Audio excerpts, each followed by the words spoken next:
for an introduction. That's the best introduction I've had so far, I think. So I appreciate that. So I'll tell you a little bit about myself personally, just to follow up on that. I did receive my doctorate of veterinary medicine from the University of Tennessee at Knoxville here in 1999, and then decided to be a small animal veterinarian. So that's what I've been doing the last 13 years now. So I've been married for 14 years. I've got a wonderful wife from Dallas, Texas. 3 wonderful children and the 2 adopted cats and 3 dogs. So all vets start accumulating as they do. So I feel very blessed. I have my own small business now. I have been a small business owner for 3 years in suburban Nashville. We actually are in Spring Hill, Tennessee, which is where the GM Saturn plant is at. And if you remember, they shut the plant down when the company went bankrupt. What was interesting about that whole ordeal is the GM plant, it's just big corporations not thinking it through, but they had actually, a few years prior to the bankruptcy, had gone in and retrofitted that whole plant and made it state-of-the-art so that they could start building these hybrid vehicles there. And so it is actually the second newest plant in the whole GM flagship of plants within the United States. And what was interesting is we saw politics creep in when they went bankrupt. It made sense that the government took it over, that the government should start that plant right back up. And what did they do? They went to Bredesen and they said, you know, we want, the federal government went to Bredesen and said, we want so much money from the state of Tennessee, like hundreds of millions, to get this plant going again. And he said no, and Michigan said yes, and guess who got all the building of the new cars and the government motors, as it's been called now? It was Michigan. So a lot of my best client, actually, she had to move back to Michigan because she lost her job, and they shut the plant completely down. 5,000 workers gone. They had an engine plant that they still operated within the plant, so there was a few people there, but they shut the majority of it down. Thank goodness, as of this past month, they got it back up a little bit, and they've got 1,800 employees, as the government has said that they were backing out of it. I'm not sure how that transition occurs and who owns it now and how all that's going down, but it's all interesting stuff. A little bit about me politically. I've always historically voted Republican. I'm very conservative, born-again Christian, so I vote on conservative values, social values. So I'm pro-life. Abortion is a big issue with me, and I think it's something that every politician needs to attack. If they call themselves a Christian, then that's the first thing. You know, a lot of libertarians, I'm been selected by the Libertarian Party. I'll tell you, honestly, I'm not 100% libertarian. I like them a lot for their economics and monetary policy. But, you know, one thing that libertarians always say is, you know, well, you know, federal government needs to get out of everything. And I agree, they need to get out of a lot of things. But one thing the Constitution protected from the very get-go is life, liberty, and property. And that unborn child's life is gone, his liberty is obviously taken away, or her liberty, and future property. So it's an attack against the Constitution. Abortion is an attack.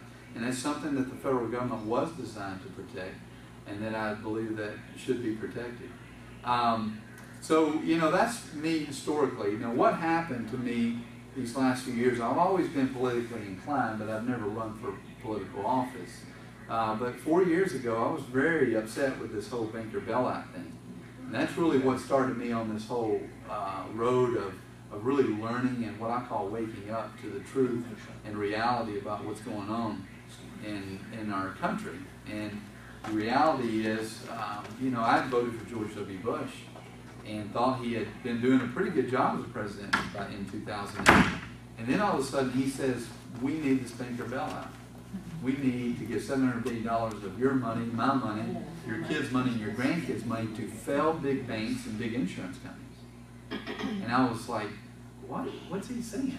You know, why is he saying that? And then, you know, we were emailing, they were about to vote on it in October in the Congress, and we were emailing Corker, phoning him, lighting him up, saying, don't vote for this, don't vote for this. How did he vote for it? He voted for it. And the interesting, and Lamar did as well, the interesting thing about that whole ordeal, if you remember the presidential election was coming up, and there were, McCain was going against Obama, they were at each other's throats, and then all of a sudden, the only one thing they agreed on during that whole election was what? The bailouts. Democrat, Republican, what they call bipartisan in Washington. And then I said, anything bipartisan is disaster for the people. That's right. And that's exactly what happened. They were not listening to the people, they were listening to the money, to the big failed banks that were going to provide, I guess, money somehow. But that's where the power was in this country. And we saw that very easily.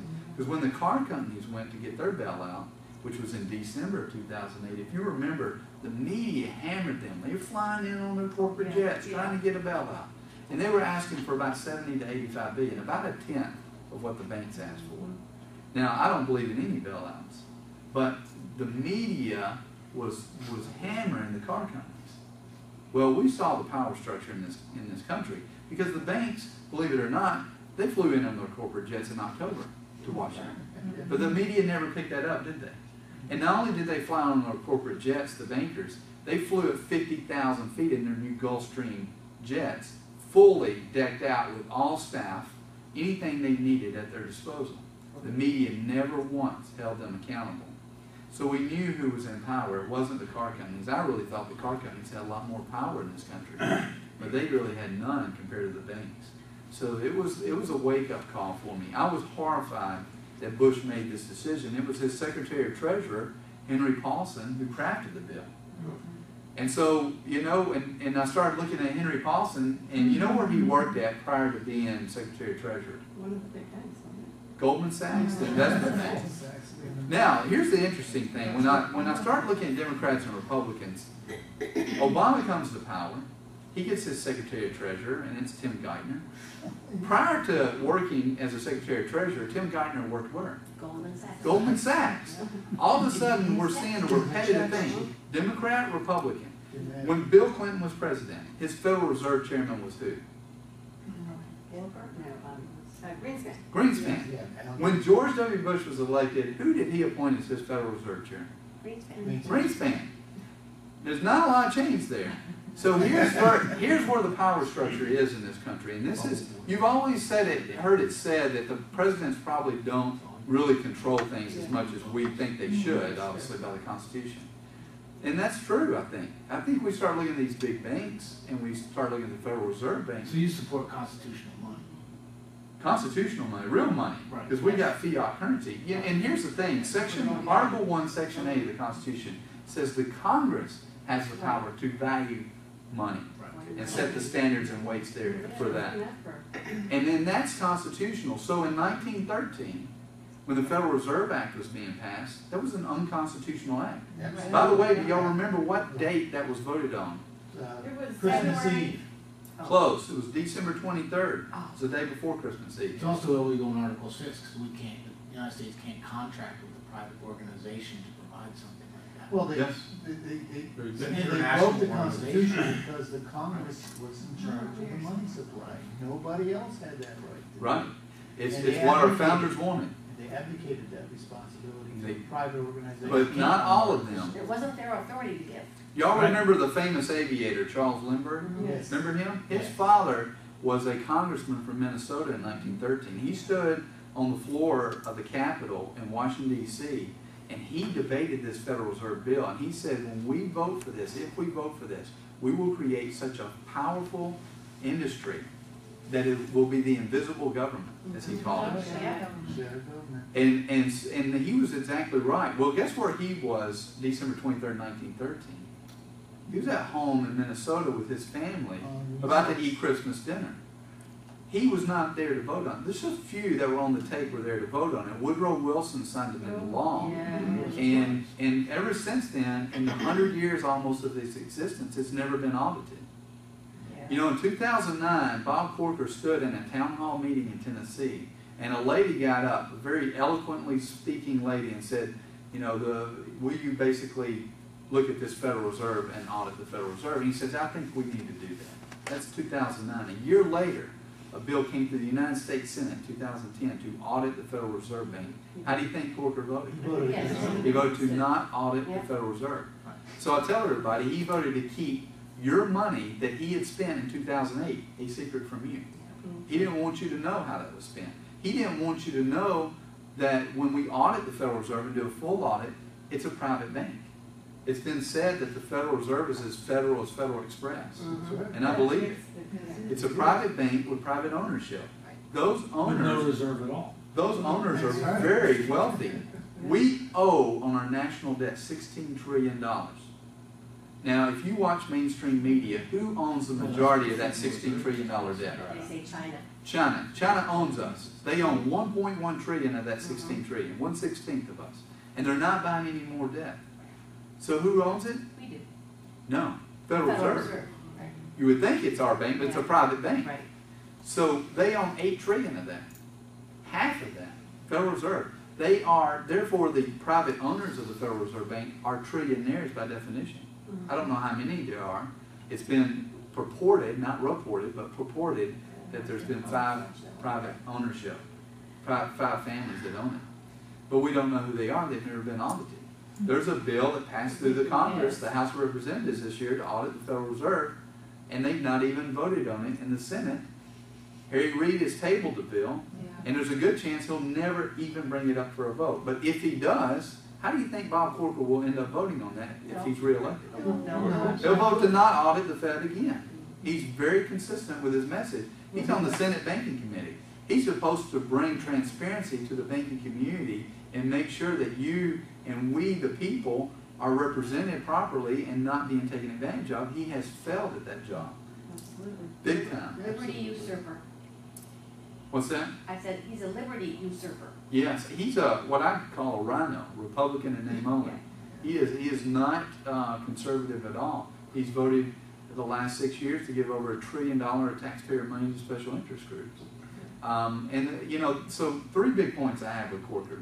1 is he voted for the banker bailout. 2, he voted to not audit the Federal Reserve. And 3, last year he voted for the National Defense Authorization Act, which says in Section 1021 and 1022 that any U.S. citizen that commits a belligerent act will be arrested, can be arrested by our military and held indefinitely without a trial, without a lawyer, without a phone call. He said has never met a UN treaty he doesn't support. Seems to like the UN a lot, Yep. which I am. Yes. I've researched Agenda 21, Law of the Sea Treaty lost. There's also this now Disability Pact coming out of the UN, the Small Arms Treaty. All these things that they're pushing across that we, the people, need representation. And Bob Corker has been silent from that. He has not made a stand for it. And this is the problem. He did come against the Small Arms Treaty, but I mean, at the last second, he certainly wasn't. He's not anti-UN, that's for sure. No, he voted for the New START treaty. New START Treaty, yeah. Which basically, I mean, somebody asked me the other day what I thought about that. I said it's unconstitutional. Our Constitution calls for common defense. And he voted to give the Russians, I think, an 8 or 10 to 1 advantage over the United States in nuclear arms. I mean, where is that as a common defense? I don't understand that. Didn't he vote for the Patriot Act too? And he voted to extend the Patriot Act. Yeah, I mean, there's a list. Okay, We can go here's another down. for the list. He voted to change the patent laws. Yeah, First that to, was a bad one. first to invent, to first to file. Now, Chinese steal stuff all the time. Yeah. Now they can just So the walk first in to and file. take it. And I didn't know that, thank you. I know he voted for the appointment of Eric Holder Yeah. and Bernanke. I mean, you can go down the list. Supreme Court. He's actually agreed with Obama in the last 4 years, 61% of the time. Lamar Alexander, 63%. And he has voted, what's the name of this web? It's Freedom, no, it's not Freedom Works. Anyway, there's a place that did some research on his constitutionality, and he's voted against the Constitution. Bob Corker has 40% of the time in the last 6 years. Yeah. So, I mean, he is big government and anti-Constitution, seemingly either naive or pro-UN. I mean, there's so many things we could go on and on. Obviously, I don't have to convince you guys that Bob Corker is a bad representative of Tennessee. Here's the big thing. People want to know, what am I going to do? How am I going to, because I talk about turning the economy around, how can we do that? I think the economy is one of the big pressing issues, and I think Obamacare ties right into it. because Obamacare is going to be so heavy on our economy that it will destroy our economy. It's just big government socialism. So Bob Corker's talked about reforming Obamacare. Oh, no. I say let's repeal Obamacare, get rid of the whole document, and if we need to look at the health care issue, let's start over. And this is my thought on any bill that goes through the United States Senate, United States House. I believe we need to make this a law. And it needs to say this. We need to, and I haven't done the word count, we need to word count the U.S. Constitution with the amendments and with the articles and see how many words total that is. And if any bill exceeds the word total of the U.S. Constitution, it can never be put forth. That's cool. It has to be that number of words or less. Because if it's too big, if it's bigger than the Constitution, it's too big. Well, and I've also heard single topic bills. Right. So many of these bills have a multitude Right. of topics. That would go a long way. And that's how they get these port projects done. And that's why nobody wants to do it, because all the guys that get them reelected are the ones getting the money back. It's a, I'll give you money up front and then you pay me on the back end through this port project. And that should be illegal. Lobbying should be illegal. You know, we need term limits. Huh? Insider trading should be. Insider trade. Well, in the Congress, they on Wall Street they call it insider trading. You go to prison. In Washington, if you know where an interstate's going through, and you've got your friend who buys up land right where the exits are going to be, that's insider trading, isn't it? And that's the problem. They don't prosecute people in Washington for that. They call them. That's pretty. That's smart. what Harry Reid did in Nevada. He bought a bunch of land across the river in Arizona. It's desolate desert, nothing out there. And then he wanted us to buy a bridge across the river. Bridge. So his land value quadruples 10 times. So all the people will live up there and come to Laughlin and Game. Yeah. Where he lives. He's gotten very wealthy off Oh, yeah. off government policy. Yeah, And that's the problem. We've got to get back to the Constitution. It has to be the sole document. We've got to get rid of special interest groups out of Washington, whether they're for-profit or not-for-profit. I'm not for lobbying at all. You know, if you want to come to me as and I'm your U.S. Senator, you need to sit in line. You're going to wait behind the homeschool mama if you came after her. And you're going to come to me as an individual, and you can talk about your business with me. That's fine, but don't send your cronies in with their big money and to talk me into doing something, because that's what's messing this country up. You know, the government is picking winners and losers, and we've got to get rid of that, and lobbying should be illegal. I don't know if you've ever heard of the lobbyist Jack Abramoff, Yeah. who went to prison. He's got a That's great, how he did it. powerful It message. was underneath in back in All the time, and he said he just ended up crossing the line. He went a little bit further than most lobbyists go, and they caught him. But he says they all do it. All his It's just- sons were in on that too. And so he is against lobbying now. He's a great spokesperson. He thinks Grover Norquist is wonderful. Really? Yes. I didn't hear that about him. Yeah, it's in the back of his book. It's the Uh-huh. last paragraph in his book, that we should all have organizations like Grover Norquist's Americans for whatever. Tax reform. And Grover Norquist is a big Islamic pusher. Well, I didn't know that about him, but at least hearing him on C-SPAN when I heard him, I haven't read his book. He sounded very good, at least against the lobbying thing. So, And Rand Paul says of his father, he's the only one, Ron Paul is the only one that the lobbyists don't even bother to knock on the door. Yeah. And we need more people like Yeah. him and you that believe that way. yeah, and that's the good thing about Ron Paul is he's been standing up for what's right for the last 20 or 30 years, 22 years I think he's been in Congress. And he has never, that I know of, allowed a lobbyist into his office to talk to him. So he's been very consistent with that, and I certainly appreciate. We need more people like that up there that aren't being bought and sold. I think that with the advent of social media, with Facebook and Twitter and so forth, we now have an alternative to the mainstream media. And I think that's why, but seriously, I think that's why the Ron Paul message has all of a sudden kind of resonated. And I think that was his intent, was to change the conversation.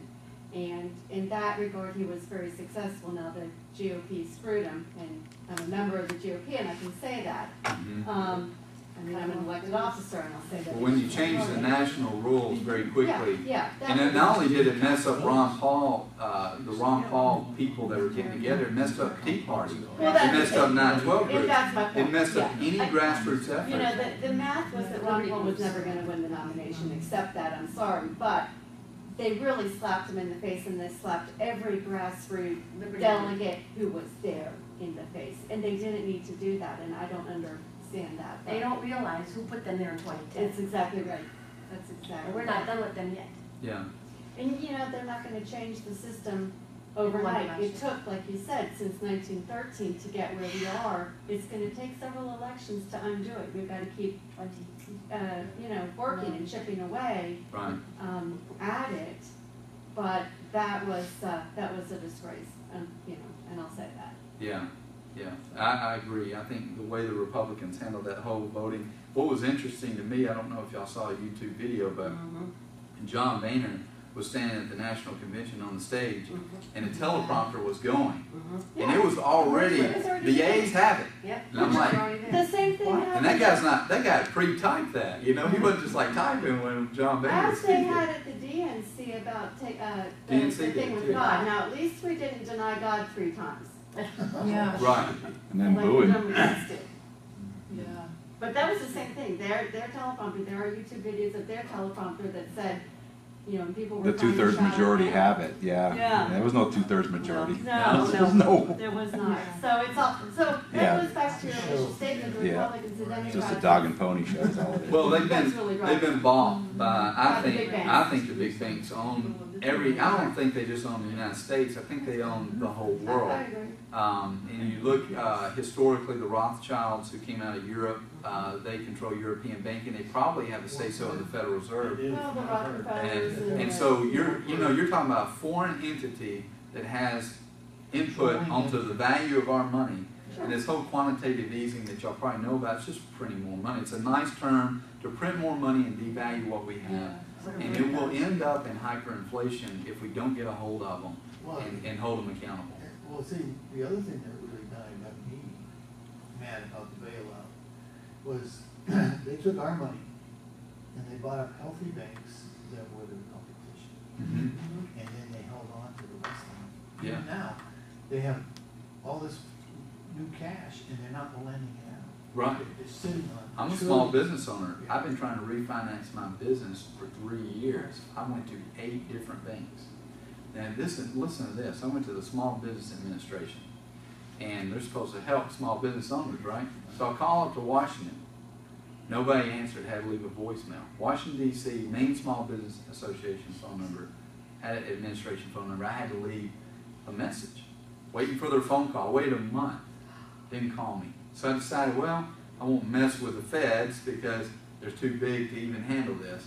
I'll call the state Nashville agency here in Nashville. I called them, same thing, machine. Had to leave a message. Waited for 2 weeks, called them back, left another voicemail, nothing. Never got a phone call. So one of the 8 bankers I had dealt with, I think it was number 4, I said to number 4 as I was going through this refinance process, and listen, I just started business. I have a great credit score. So it wasn't a credit issue, it was just the banks weren't lending money. So, and we were trying to get Small Business Administration to help the banks back to lend the money, right? So I talked to the banker and I'm like, why does the Small Business Administration not answer my phone calls? He's like, oh, they don't ever talk to small business owners. I'm like, what? I'm like, what are you kidding here? It's the Small Business Administration. He's like, no, they talk to bankers only. And only select bankers. You have to be an SBA approved banker. And that's gotta go. And he says, and that's who I am, so, I'll talk to them. He's like, I got a special number to call that has a person that I deal with. That's another problem with Bob Corker because he was so eager to get Dodd-Frank passed, and that's what really screwed us up. Right. And he thought, oh, I can make some improvements on it. No, the right answer would have been to vote against it. Right. Not to chip away on the Not to say I'm going to vote for it and then change it. Yeah.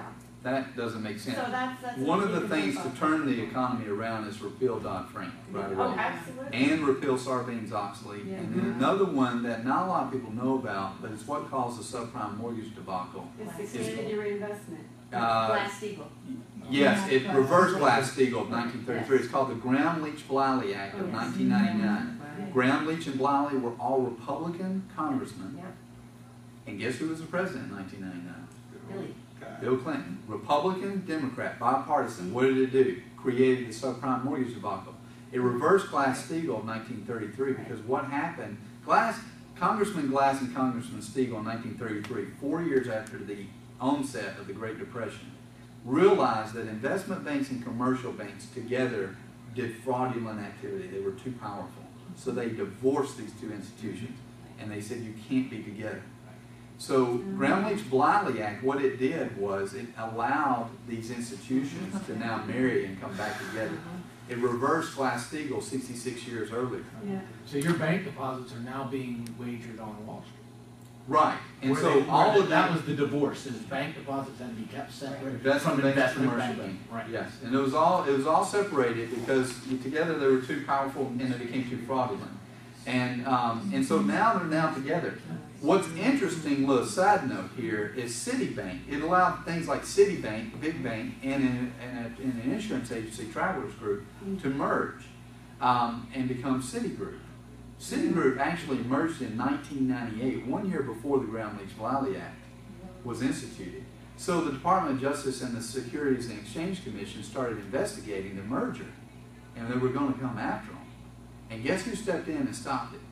One of those three musketeers. The Federal Reserve Bank, private bank, said, hey, DOJ and SEC, don't worry about this. We got you. And then a year later, they instituted the law to make sure it happened okay. But this is the kind of stuff that's going on in our government. We've got to repeal these things. Obamacare, Graham-Leach-Bliley, Sarbanes-Oxley, Dodd-Frank. Those would be good starts. Let's repeal NDAA. Let's repeal the Patriot Act. Let's start going after the legislation that's destroyed our economy and destroyed our freedom and get back to a smaller government. And I think if we did that, we have such an infrastructure in the United States that immediately our economy would just take off. Oh, sure. Because all of a sudden, the government would be getting out of people's businesses.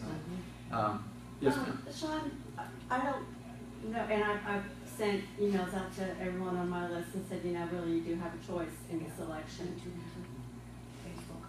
If that doesn't work out for me, there is a very concentrated, concerted effort with the 9/12 and various Tea Party groups. They're up right now in Ohio, helping Ohio. And what they're going to get in exchange for that is Ohio coming in and helping get rid of Alexander in 2014. Right.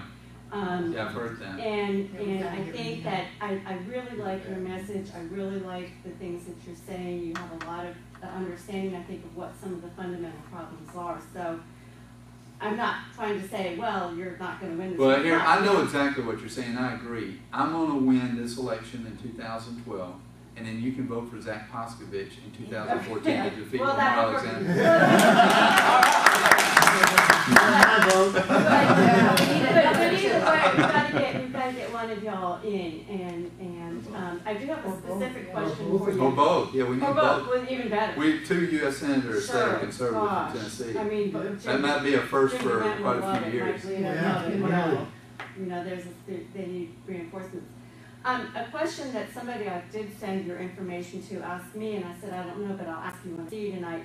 They were wondering about your views on immigration, because the Libertarian Party as a whole has been very pro Open open borders. Open borders. And you already said, you're really more not necessarily mainstream libertarian. So what are your views on that? Yeah, I'm not an open borders guy. I listen to them, and I understand their thought processes, and I certainly appreciate healthy debate. I think that's what our country's about. But I told them, I said, what we have to do, our Constitution calls for a common defense. We need to secure our borders. And we need to make sure 100% that they're not porous, that no foreign entity can come in unless we allow them in. And so that's the whole thing. It's I a think, national security issue. Yes, and talking about immigration, I haven't dealt. Can I interject something about that though? It's hard to get a lot of libertarians to say, okay, yeah, I want to be libertarian within the Constitution. And there's, I don't know, there's like a strain of anarchy, which is, I mean, Yes. which is Right. okay. I'm kind of a wild guy myself. maybe, Anarchy and or have been. voluntariness.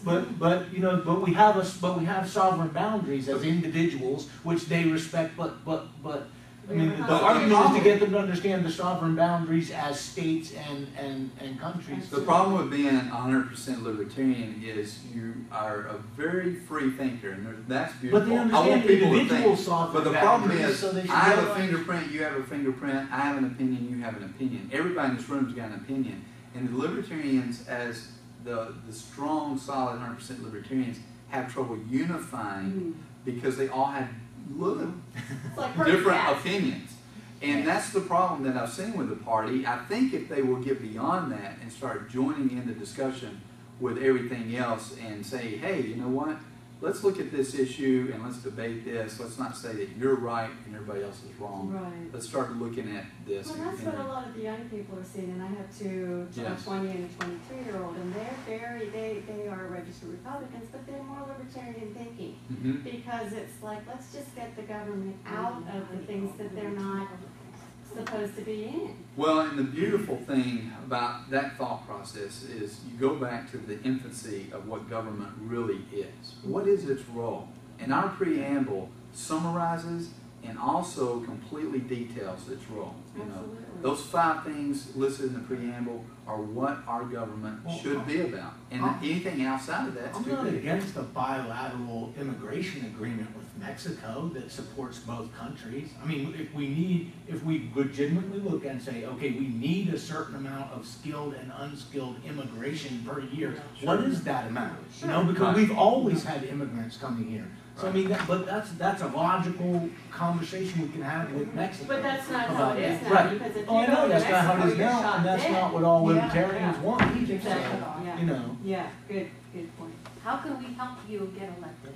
So here's the thing. I think there's 3 big things that we're doing in our campaign to get the message out. One, you may already know this, but we've out fundraised all 6 other independents and the Democrats put together. We're number 2 to Corker on fundraising. So we have the second most viable campaign from a money standpoint. Now, the difference is he's had 14 million he's raised. He's got 8 left, I think, and we're far away from that. I mean, you know, and so we need donations. We need a grassroots effort. So you guys donating just $50 tonight would be a huge thing. And I tell everybody, well, that's just $50, you know. And I'm like, if you think about this, how many people are in the state of Tennessee? 6.5 million people. I could raise $1 million quickly. You know how? If y'all gave 50 and you got 10 of your friends to give 50 and you told them, this guy's for real, he's a true conservative, I want you to get your 10 friends to give him 50. If you did that, honestly speaking, only 20,000 people have to give me $50 and I've got $1 million. With $1 million I can beat Corker. I know I can. And that 20,000 out of 6.5 million, 20,000 is less than the size of Oak Ridge as far as city size. I mean, we're not talking about a lot of people. We're just talking about a concerted effort, a grassroots effort to really, not only would it send a strong message to Corker, it would send a strong message to this nation and this world that Americans are for real about supporting candidates that truly stand up for the Constitution. It would be groundbreaking. So that's how powerful your $50 donation could be, and you just telling your friends. The second thing is, I've got this, my full name is Shaun Ethan Crowell. S-E-C are my initials. So college football, obviously being in Knoxville, y'all know how big of a thing it is. I'm a Vol fan, but college football season is on us. And I've got this new website called VoteSEC2012.com. So I've got some stickers back there. I'd love for you to put it on your cars, advertise it, go to the website. It talks about a few college football questions, and it does polling, and it allows you to see the state of Tennessee and how each region voted. Then it segues into politics, then it segues into Bob Corker's voting record, and then it segues into my website. Gives you a nice little thought process to take you out of the sports world for a second and into the political world and then into true conservatism. That's not a bad approach though, It's because not. there are a It's lot awesome. of people who are following football that aren't They'll vote, allowed into they'll go politics at all. But they're apolitical. They Right. don't know. Well, They they'll vote go by vote name, whatever their name buddies are recognition. gonna vote, so I mean, be your buddy. right? They'll vote name recognition. I did it for years. Sure. I mean, Yeah. I watched TV. I saw him on TV. That's the guy. You I know, like the way his I'm like, name sounds. now I'm thinking that's crazy Yeah. just to see somebody on TV. The third thing is to do media, to try to get on the media. Now we have made the front page of one paper in Tennessee, Columbia, Tennessee. So we've been on the front page of that. We've been on some back south of Nashville, Middle Tennessee. It's about 30,000. Has 100,000 South of like circulation. Brentwood down there. Just south of there. Yeah, Yeah. Angie McLennan is SEC person for me. Yeah. And, Yeah. She's a good person. Yeah. And so we've had some media exposure, some other papers, other websites we've been on, we've been covered. Television exposure, I've not had any. Tea Party endorsements, I've had multiple ones. So the Tea Party is getting behind my message. We did a straw poll. I actually had Mark Clayton come, the disavowed Democrat, and he spoke, and then I spoke, or I spoke and then he spoke. And they did a straw poll there at the Tea Party. They had 68 people at the Tea Party meeting, and they did a straw poll. How many votes do you think Corker got? One. He got one. Oh, got one How many? in the crowd. Yeah, especially It was after nephew. two guys get up and talk about his voting record. But anyway, how many votes do you think Mark Clayton got? I'll give you a little history on Humphreys County. In 2008, they voted Obama. It was one of the few rural counties in Tennessee that went Democrat. They've historically been yellow dog Democrats. And so how do you think, out of 68 people, how many votes did Mark Clayton get as a conservative Democrat? One or two. Nothing. He got 7, I said five. which I was shocked. I figured he'd get more. It was and having then- a little bit of press. And then that left, yeah, he's had some press. And so that left 60 for me. So I got, and they said anybody gets 2/3 is going to get a full endorsement by the party. The interesting thing is there was a journalist there from Nashville at the Nashville Scene, and he writes an online news articles, and sometimes they get reprinted in the Tennessean. So he was there, and guess what the headline on his article was? Right-wing radical is now extremist dirtbag or whatever. Yeah, it was a focus. He was focusing on Mark Clayton, and he said the Democrat blew out Corker at Tea Party straw poll. And I'm like, well, I guess that's true. You know, he got 7 and Corker got 1. 7-1. It's a blowout. The problem is he failed to emphasize. He did mention in the article, and Dr. Shaun Crowell received 60 votes. I got a sentence out of it. But he missed the gist of the meeting. The meeting was not about, it was that here's a conservative, independent thinking guy who's been now endorsed by Zach Poskovich, who was a Republican, who had every opportunity to endorse Corker after he lost the election, and instead chose not to because he knows Corker's not conservative, and chose me instead. And so they had a great opportunity to write an excellent article breaking the story that there's a conservative out here that is knocking the socks off Tea Partiers. And yet, But that wouldn't fit. that wasn't the story. How many people are on the ballot for senator in November? In November, there are 7 independents, and then the Republican Democrat would be 9. See, how do you get rid of the, I don't mean to be ugly, but how do you get rid of the other independents where they're going to fracture that anti-Corker vote so Well, they won't pull. 5 of those independents don't even have websites. They're not even reported anything to the FEC. So they're not even, to me, they're not even running credible campaigns. They got their signatures and their names on the ballot, and they get to vote for themselves, and their family gets to vote for them. But that's pretty cool. Yeah, right. But I think that's as far as their thoughts are That's going. what happened with Brenda Leonard and Mark Zach, is they about split. Brenda split some of Zach's votes, Yes, and she did. there is an interesting thought process that Brenda may have been place there to Oh, I accomplish think she was, that by task. Corker's Of course. campaign. She had raised, Yeah. I think, 150,000 and it beat Zach's rate. And I don't get that, and you know, I think you're absolutely right. And she's supposedly gonna get some big job in Washington Sure. DC now. Yeah, So imagine I'm not that. sure. She's a felon, a convicted felon. Yeah, that's what I've heard. Oh, so she's going home. Yeah. So anyway, it was her entrance into the Republican primary was just completely horrid. And she's Yeah. just declared bankruptcy several times, so she fits perfectly. And this is one reason people ask me, why didn't you run Republican if you're Republican? I said, well, here's the reason. One, I figured there would be little pranks like that going on that Corker possibly could be behind, or whoever supports Corker. And then secondly, my thought was there are 3 elections in Tennessee this year. We had 2 primaries. We had the presidential primary and some other Yeah. races in late February, early March. And then we had this other primary that was for Senate in August. Mhm. And then the general election. And I was like, how in the world can I beat a no-name like me, get out in just a few months of campaigning and get in front of everybody? And the other thing is the media never focuses on senatorial campaigns till right at the end.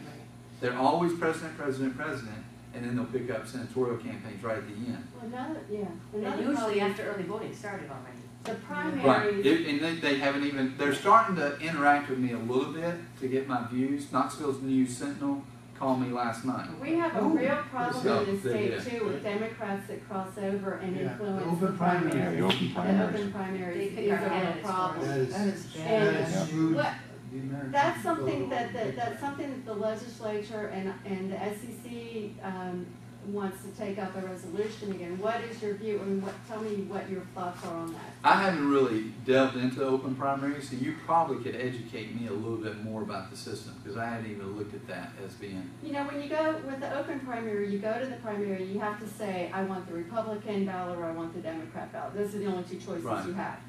And so there is some thought of, well, if you make people register and declare that no closer than 30 days to the primary, it would help the party as far as being able to target and get out the vote and so forth. There is some concern, well, that disenfranchises the independent voter.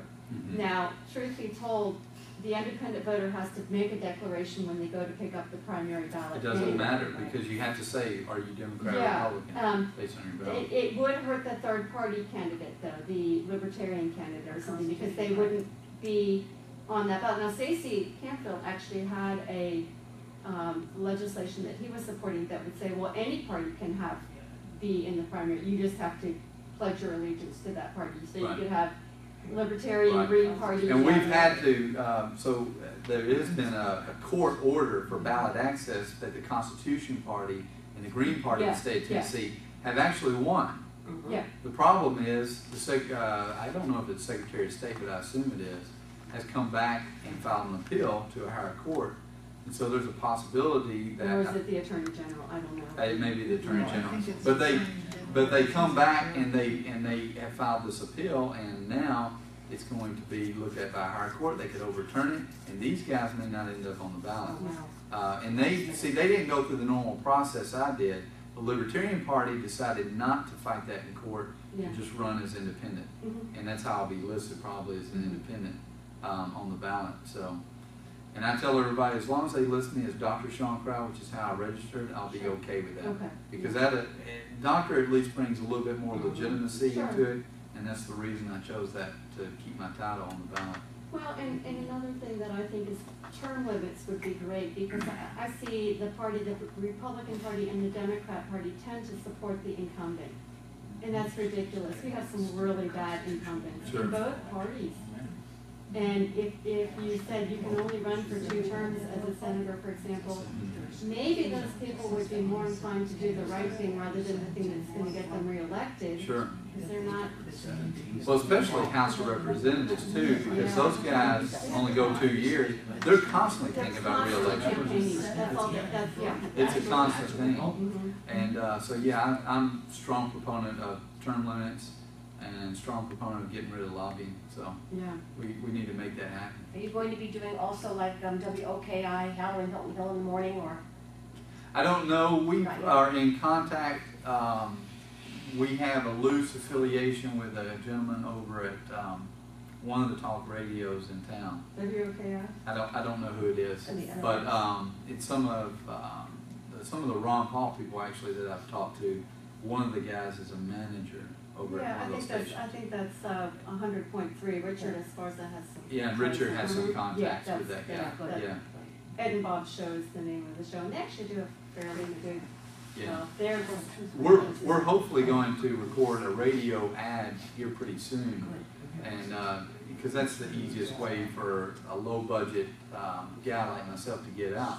But like I said, you know, if everybody gets $50 and we get $1 million, we could do a little bit of TV ads, perfect timing. One thing I want to say, people say, well, you know, how still are you going to be able to win this? You're so far behind, you're way behind, you know, da-da-da-da. And I say, you need to read the book, How to Win an Election, by the campaign manager of Barry Goldwater. Because he said everything was timing in that election. And they said he was not going to win, and yet they timed it perfectly. Talking about these stickers on the back of the cars at the Vote SEC, they started putting little bumper stickers out at perfect times right at the end. And all of a sudden, these people around the state, I think it was Arizona, started seeing these stickers pop up right at a perfect time. And people started questioning it and looking. And that's the idea. Get people's attention right before the election. Because if you do it way early, you're going to lose them. Yeah. And so it's timing. And so I think our timing is perfect for our campaign. So I want to bring up something that. We got a I question was back just gonna here. say, that was a wonderful commercial on Facebook that you did. Yes, thank you. Thank you. Yeah, check it out. I need to look into Yeah, it's on YouTube as well. You can go to YouTube channel. I've got a channel. Got a press conference on That there. needs to go out. Yeah, if you share that, the more Okay. y'all share any of those videos, Wonderful. share them. Well, Just putting your our name on webmaster's right Yeah, there. we'll have this on our YouTube. We have a And you'll YouTube also channel and our be on website too. So YouTube with this whole conference. Great. So, Great. yeah, that's good. Just a little thing, if you're going to do saturation advertising, do it the week before the election.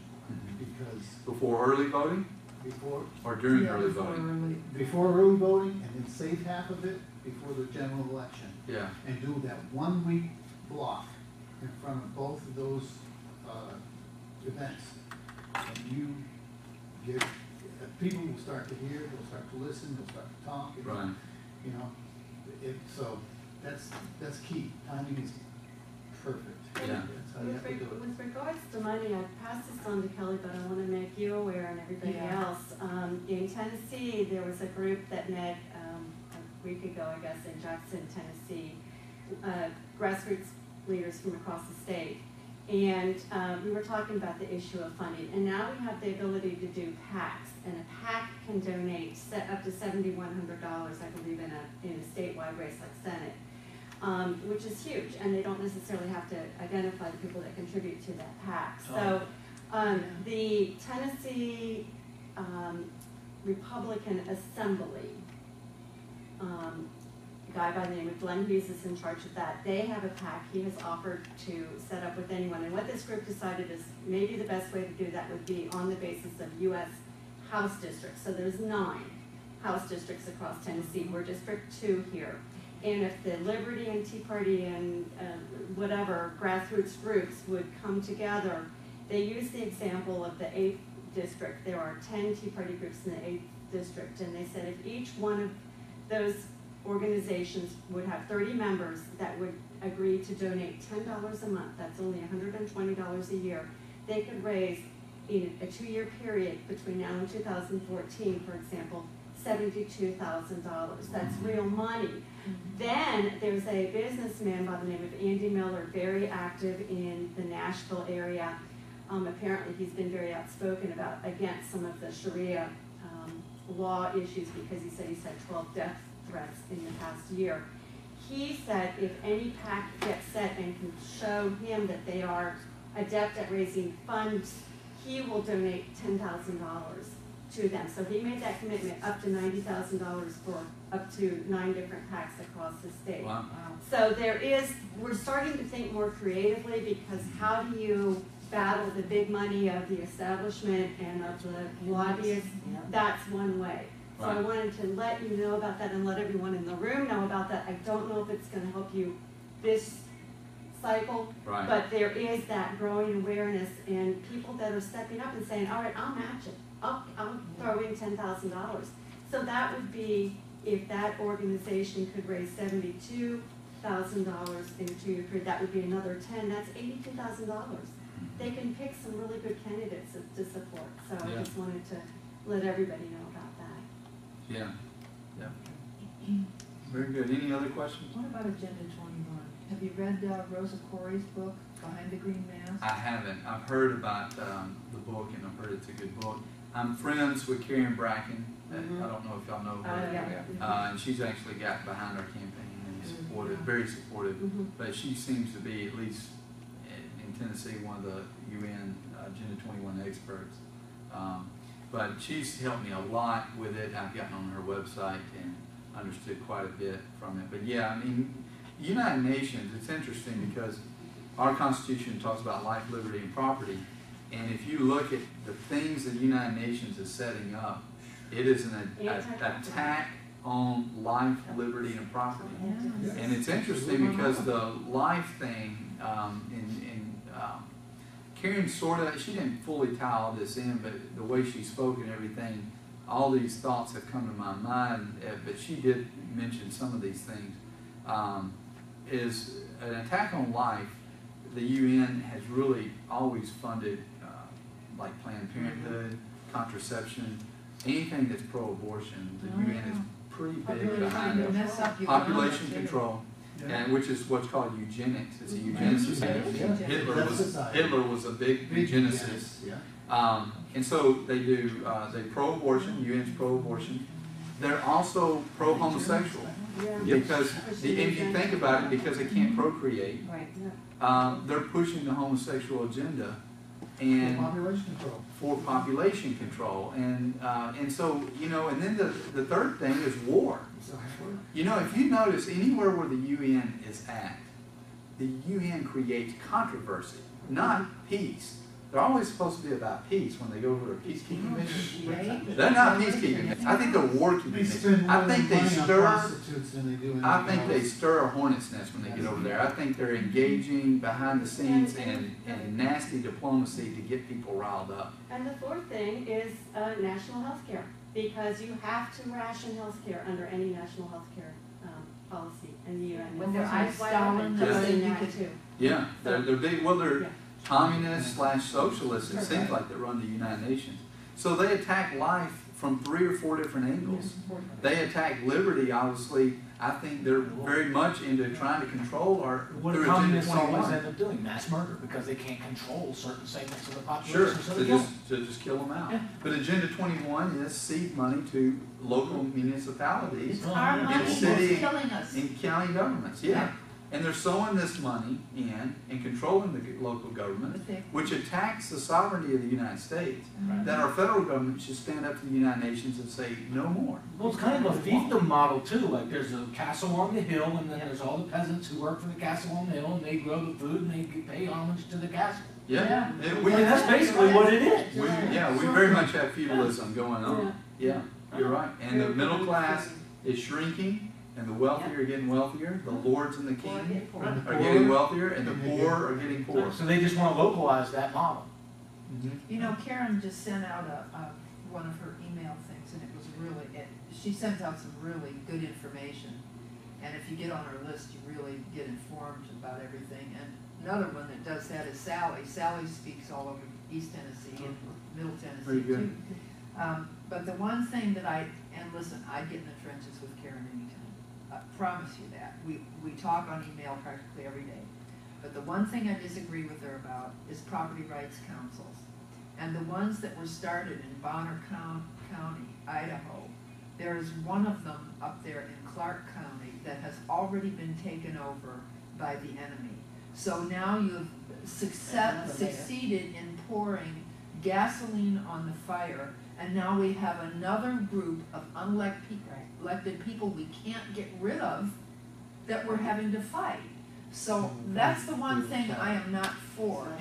And if you go back into an old dictionary and look up Soviet, the definition is unelected councils. And that's what this Bonner example was based on. It was a set of a council that was appointed by a mayor or a county mayor. And so you have a good county mayor that works in your favor, but no guarantee that mayors, they won't stay in office. Well, that's what the regionalism is to bypass the elected government and create an appointed body that just does what needs to be done. Obama did In their that. opinion. Even though they were elected I know, officials, that's what Obama they went do. outside the Constitution, created super committees. Oh, yeah. Right. And you better believe they're going to use these super committees to our disadvantage in the future if they're Oh, allowed. absolutely. Well, and Yeah. Obama has been so much putting in place all the things under the Sustainable Communities Initiative. He's got the infrastructure already laid for a massive redistribution. Well, Stanley Kurtz's book, spreading the wealth, robbing the suburbs to pay for the cities. And he never once uses the term Agenda 21 or the term United Nations. Oh, they won't. No, they're too smart. No. And so, but then if we use it, they say, oh, conspiracy theorists. Well, no, it's actually a document. You can hold up the book. Yeah, the book. That's one thing that the Republicans did is they legitimized that term a little bit because they passed a national resolution, and our state legislature has passed a resolution in the House and in the Senate, and our governor has refused to sign it, which kind of tells you where he's coming from. But Hiding under his desk from that Yeah, news. the governor I loves don't- TSA. I don't know how he did as mayor in Knoxville, but he's Oh, not my God. doing well It as was a governor. disaster. Yeah. It was a disaster. He opened the door for Madeline O'Hara, the Green Czar. Yeah. I was at a meeting with her last night. I felt like I was I in don't the know. Northeast. She is very Yeah. from a property rights and Under Yeah. one personal was suspicion by a liberty. bonded sworn officer. And I think you Is your website going to need phone banking people? I will probably need some phone banking. We will, what we're doing, my campaign manager has been out of pocket. He went down to the Republican National Convention. He's been at Liberty PAC, which is up in Washington DC recently. So he's been out and about doing lots of things, and unfortunately, trying to fund. I paid him a little bit, but he's more volunteer than actually a fully funded staff position. So I appreciate all his efforts. But he's going to be back in town. We're going to reorganize all of our volunteer efforts and try to get some donations really pouring in. So phone banking is at the top of the list. Are you working with the groups in Nashville? Some of the like the 912 group? I've tried to.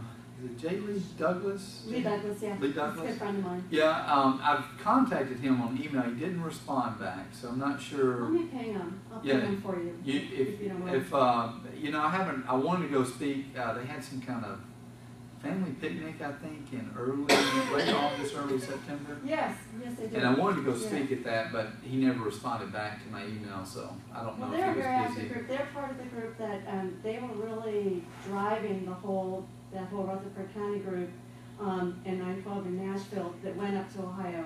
And of course, they're looking a little farther out. They're looking at 14. Right. And they're really trying to identify a good candidate. So again, I need to get you guys in contact, because even if you're not successful this time, and just like Zach did, getting the name recognition, it's so hard for a newcomer to get, we're just like drones. We go and go, oh yeah, Corker, I've heard of him, okay, check.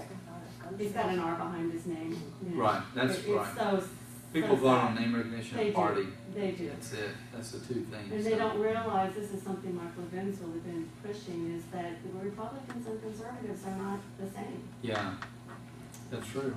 I need to get on Mark's show because he really hammered Corker on. Oh, he hates So if it. y'all want to go and call Mark Levin and say, get this Dr. Shaun Crowell on the show. He's the true viable candidate against Corker. You never know. I tried in Poskovich. I actually called in we were moving my son up to Northern Virginia, and I was able to get in, and that was before the primary. And I said, and there's a really good conservative running, and his name's Zach Poskovich. I tried. Yeah. Well, and I think he'll be maybe more open to it now that it's a general election. Despises Corker and Yeah. Alexander Bowe. Right. He knows their voting record. Yeah, sure. So he's one of the few that's called them out on it. Yeah, yeah.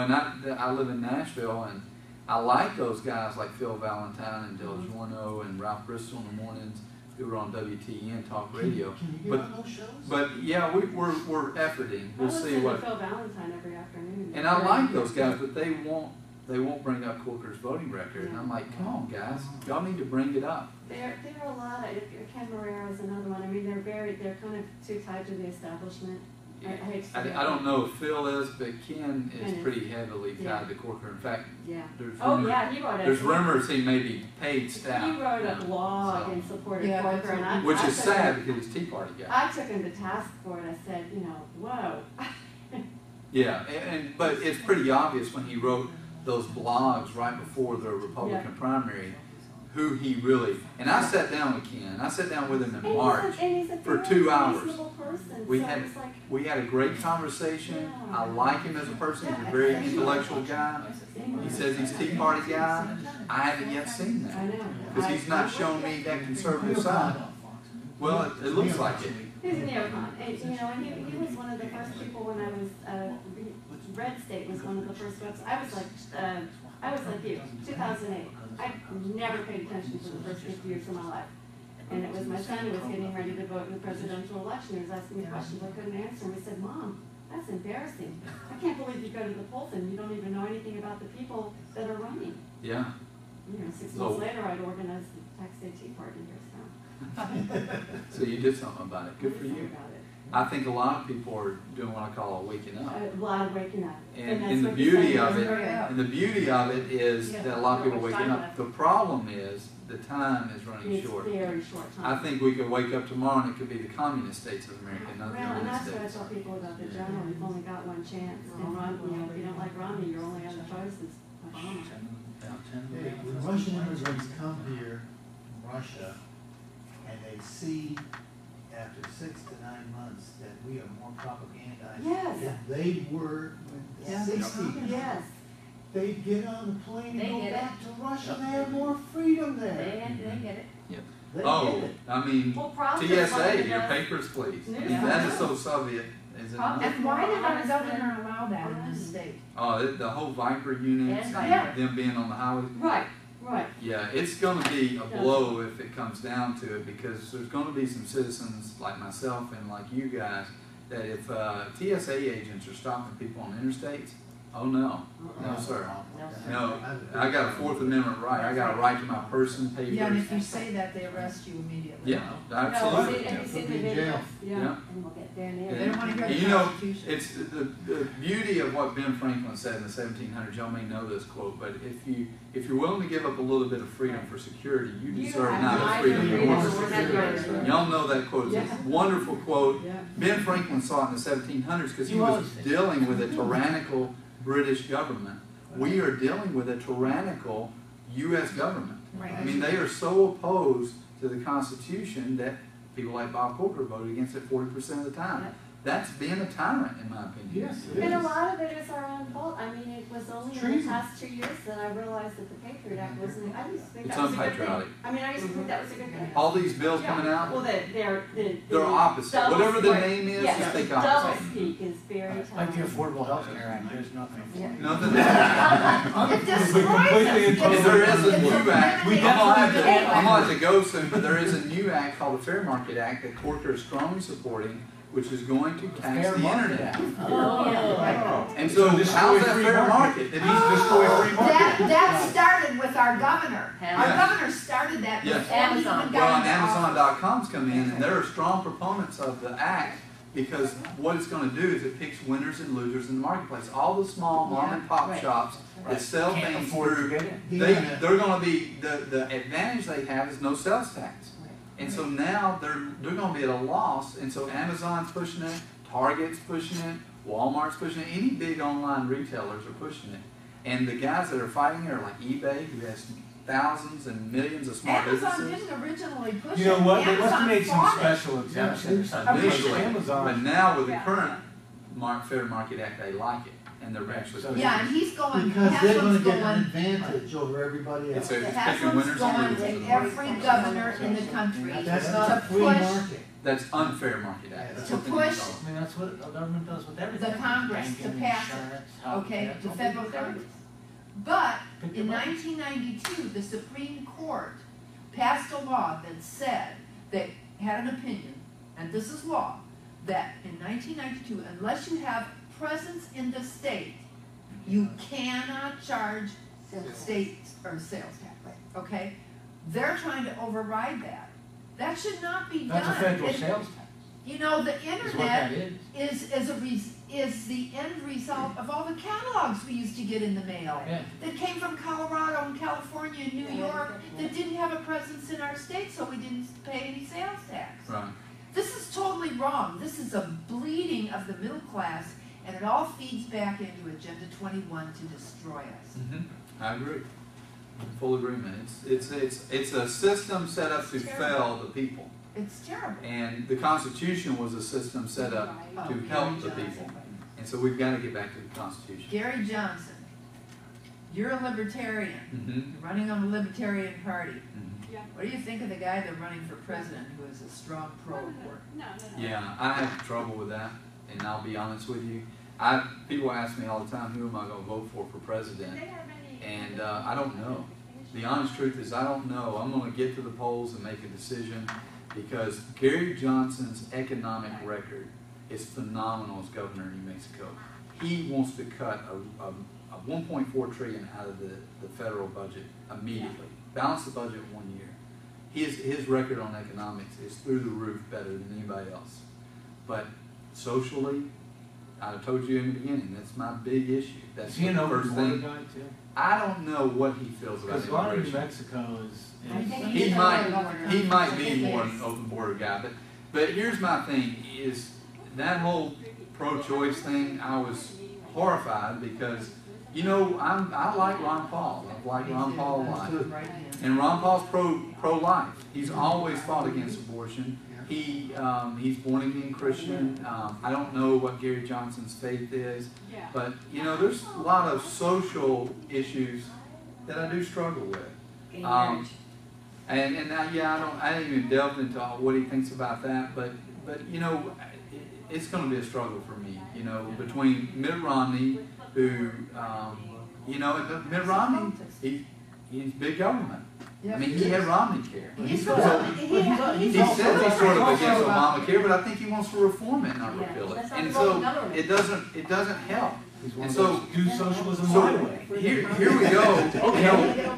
Do socialism my way. Right. I'm a conservative socialist, is what he should say. I'm a conservative socialist. And I'm like, so it comes down to what do we do in this? I don't know. I don't have the answers on election day. There is a Constitution Party guy named Virgil Good. You can look at him as well.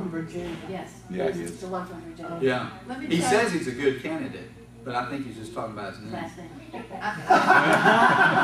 There's one other thing about Gary Johnson that's very, very dangerous. And if you go look it up on the web, I'm sure you can find it. In 1995, he was one of the governors pushing the Conference of States.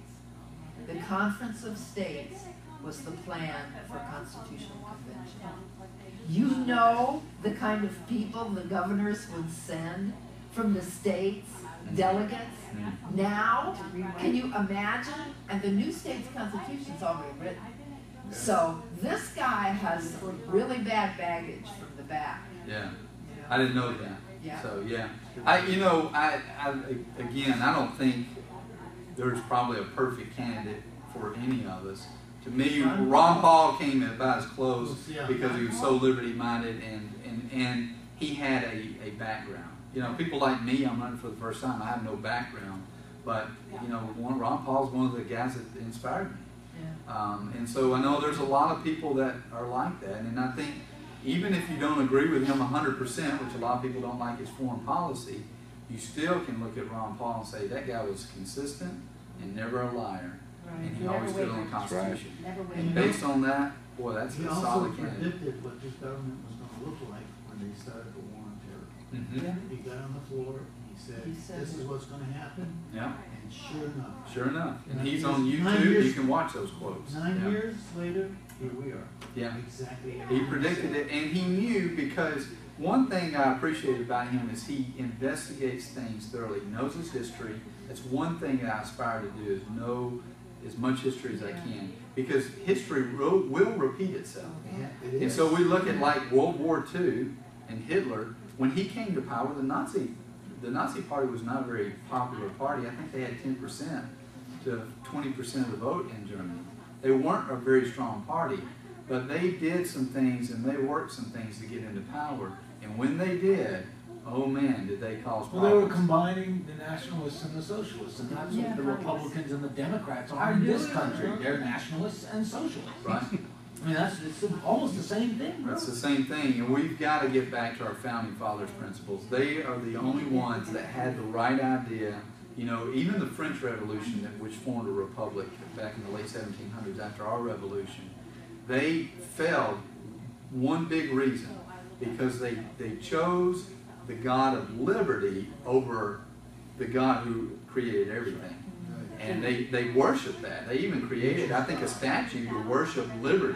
Yeah, And- that's what we got in the harbor there. Right, and well, they gave that to us, but they even had their own. I mean, they created a day to worship liberty and equality and and fraternity and this brotherhood. And the problem with that was it was apart from God Almighty. That's right. And we have, our guys that founded this country did an excellent job, because they did a republic the same way, except they said, hey, we are Christians and we have a moral code, and this is what it is, and that moral code is the foundation on what built the Constitution.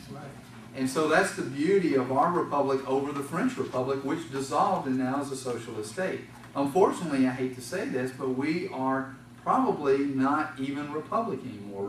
I consider us a socialist corporate republic. Fascism, where the government takes over. And now we're turning very quickly to fascism, The actual definition communism. of fascism, which is the government runs business. Yeah. And Yeah, that's what we are. And that's what we're doing. and That's what the bailouts were, the names man, the And I Frankenstein. bet GM wanted to get the government out of their company, and they said no. Yeah, they said nope. Yeah, GM wants the government to sell the stock, and the Yeah. government won't sell because the government will lose $19 billion and look bad in the paper. Too bad. I've got to drive home. I've appreciated you guys having me. Appreciate all the wonderful questions and your love for Can I ask you one more liberty. quick question? Uh-huh. Who's your top fantasy quarterback? My top fantasy quarterback, I love probably Robert Griffin III. Oh, do you? Okay. All right, RG. But I didn't get it. Oh, you did that. Okay, well, I just, don't go yet. All right. I just wanted to thank Dr. Shaun Crowell for showing up today.